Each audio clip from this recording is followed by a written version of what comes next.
सुधांशु त्रिवेदी जी, सोनिया गांधी पर भी आक्रोश जाहिर यहां रंजीत रंजन जी की तरफ से हो रहा है। जी हम बताते हैं, देखिए जो कुछ बात उन्होंने कही उसके साथ अधीर जी की जो भाव भंगिमा थी, उन्होंने कहा हम सबकी राष्ट्रपति हैं, फिर भाव भंगिमा कटाक्षपूर्ण ढंग से कहते हैं हम सबकी राष्ट्रपत्नी हैं।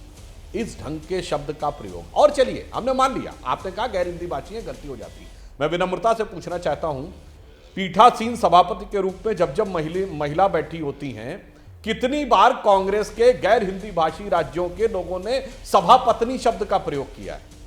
पिछली बार तो लोकसभा अध्यक्षा भी हमारी तरफ से पिछली लोकसभा में भी महिला थी, और उससे पहले आपके टाइम में महिला थी। क्या किसी ने कभी सभापत्नी शब्द का प्रयोग किया? तो यह बचकाना तर्क है, यह तिनके की ओट में पहाड़ छुपाने का तर्क है। अब सोनिया जी की बात पे आते हैं।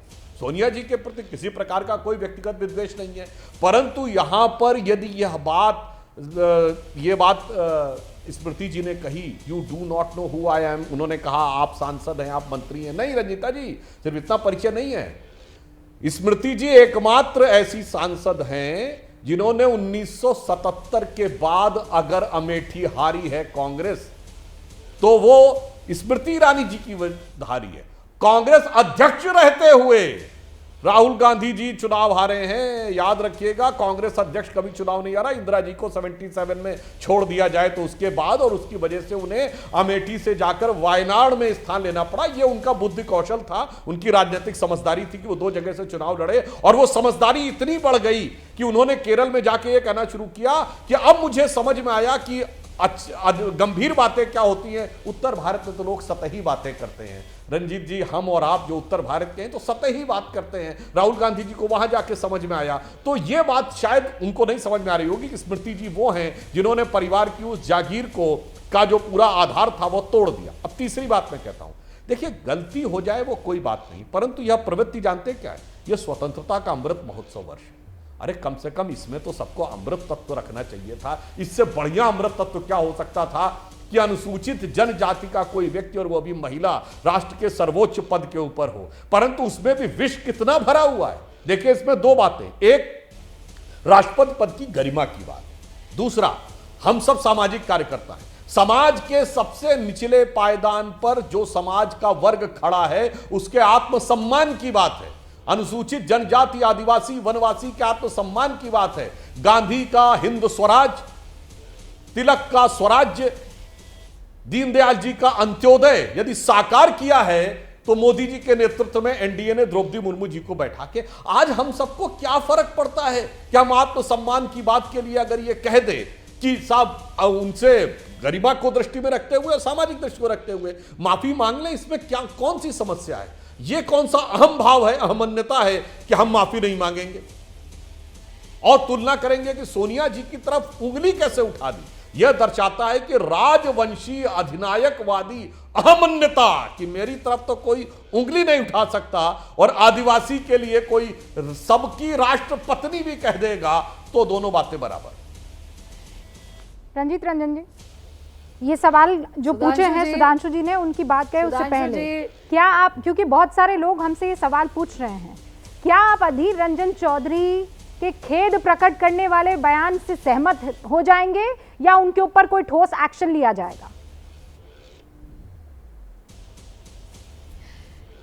तो रूबिका जी, आपकी भी मजबूरी समझ रही हूँ, सुधांशु जी आपकी भी मजबूरी समझ रही हूँ।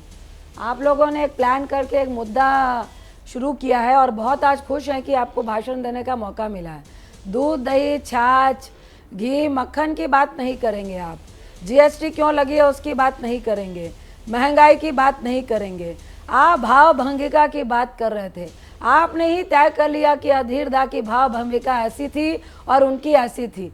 क्या आप उनका स्क्रीनशॉट, जब वो माफ़ी मांग रहे, सुधांशु जी उन्होंने माफ़ी मांग ली है, आपकी नॉलेज में बता दूं, आप लोग मीडिया में गुमराह करने के लिए ऐसी बातें करते हैं।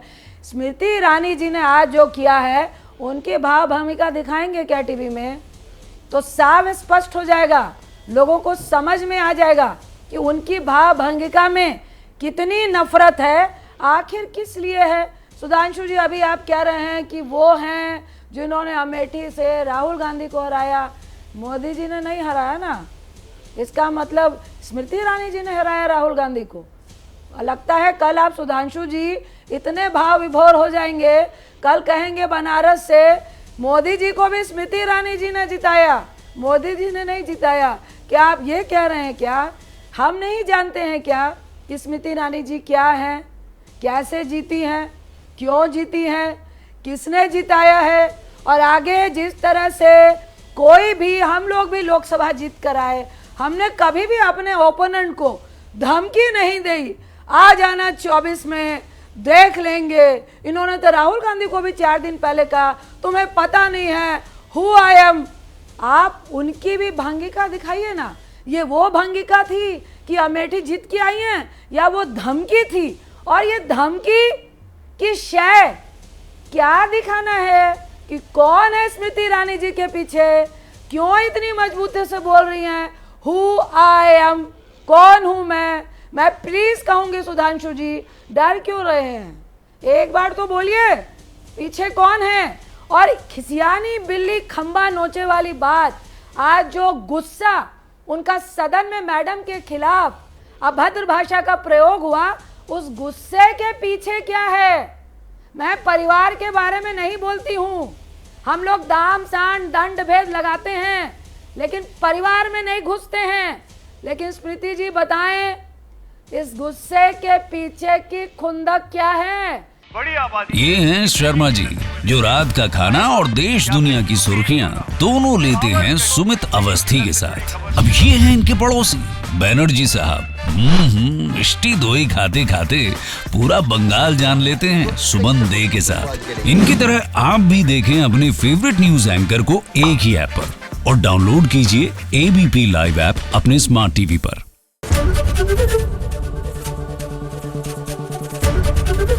एबीपी न्यूज आपको रखे आगे।